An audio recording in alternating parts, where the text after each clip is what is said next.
Assalamualaikum warahmatullahi wabarakatuh. Anak-anakku sekalian, apa kabar semuanya? Berjumpa lagi sama Ibu. Kita pelajaran PPKN minggu ini akan memasuki materi baru. Materi itu adalah hubungan struktural dan fungsional antara pemerintahan pusat dan pemerintahan daerah. Nah, kalau kita berbicara tentang pemerintahan, apalagi kita berbicara mengenai pemerintahan daerah, maka bahasan kita tidak luput dari yang namanya otonomi daerah. Otonomi daerah ini kan adalah sebuah program pemerintah yang dicanangkan sudah beberapa tahun yang lalu ya. Ada beberapa hal yang membuat atau melatar belakangi pemerintah menerapkan otonomi daerah ini. Nah, sebetulnya apa sih dasar hukumnya kenapa sampai diterapkan otonomi daerah? Nah, jadi dasar hukum penerapan otonomi daerah itu adalah ya tentu saja Undang-Undang Dasar Negara Republik Indonesia, yaitu untuk memajukan kesejahteraan umum ya, mencerdaskan kehidupan bangsa. Lalu apa yang melatar belakangi atau mendasari otonomi daerah ini dilaksanakan di negara kita?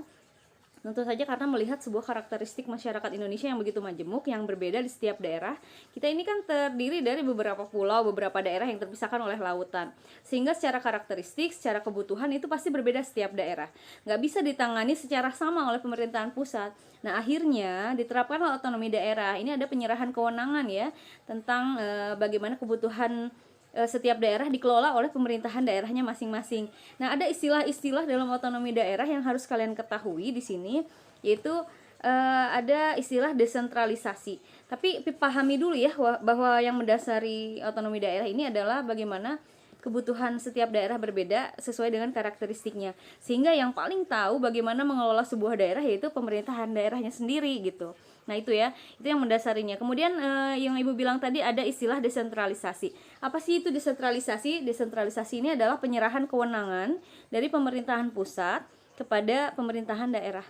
Jadi ada beberapa hal yang sudah tidak lagi dikelola oleh pemerintahan pusat, tetapi dikelola langsung oleh pemerintahan daerah, karena pemerintahan daerah lah yang paling tahu bagaimana kondisi masyarakat di daerahnya. Itu kira-kira untuk desentralisasi ya. Jadi untuk desentralisasi, sekali lagi Ibu tegaskan bahwa desentralisasi itu adalah penyerahan kewenangan dari pusat ke daerah kan. Nah, di sini untuk pelaksanaan desentralisasi pasti memiliki kelebihan dan kelemahan.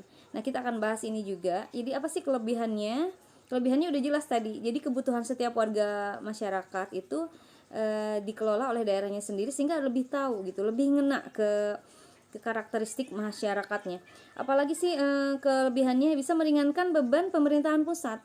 Jadi sebelum ada otonomi daerah, pemerintah pusat itu tugas dan wewenangnya begitu banyak sekali. Nah, begitu ada otonomi daerah, ada beberapa kewenangan atau banyak kewenangan yang diserahkan kepada daerah sehingga meringankan beban pemerintahan pusat.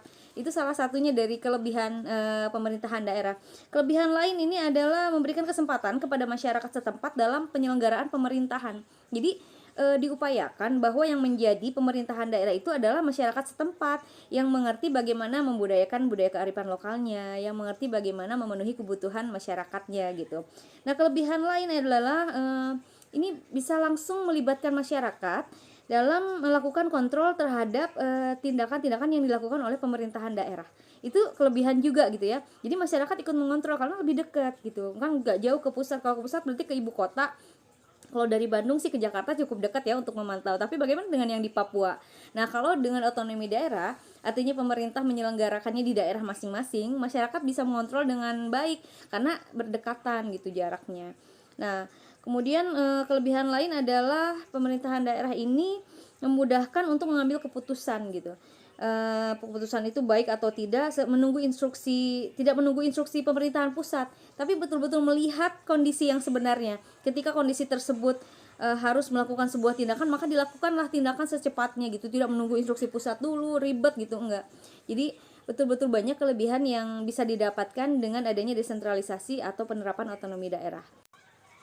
Anak-anak, dari tadi kita ngebahas otonomi daerah, tapi Ibu tuh penasaran, kalian ngerti nggak sih, maksudnya tahu nggak sih apa itu otonomi daerah? Udah tahu belum definisi otonomi daerah? Mungkin ada yang beberapa yang belum tahu ya apa itu otonomi daerah.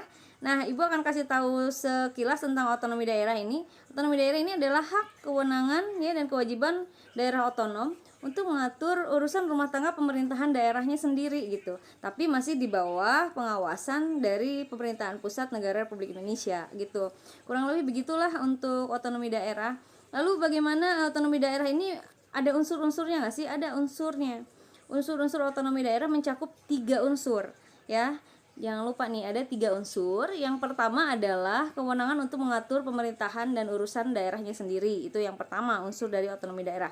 Kemudian yang kedua, terdapat peraturan perundangan yang akan mengatur bagaimana jalannya pemerintahan daerah. Jadi agar sesuai dengan ketentuan dari pusat, agar sesuai dengan ketentuan hukum.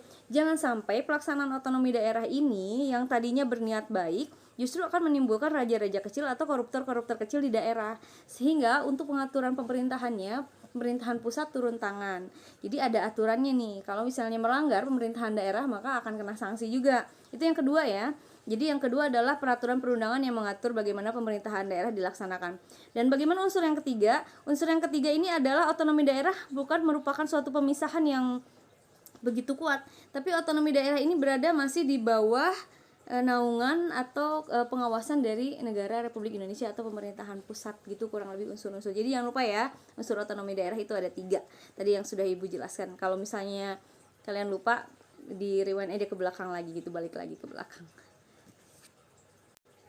Kayaknya bahasan untuk minggu ini cukup sekian supaya kaliannya nggak terlalu pusing dan banyak yang harus dipelajari.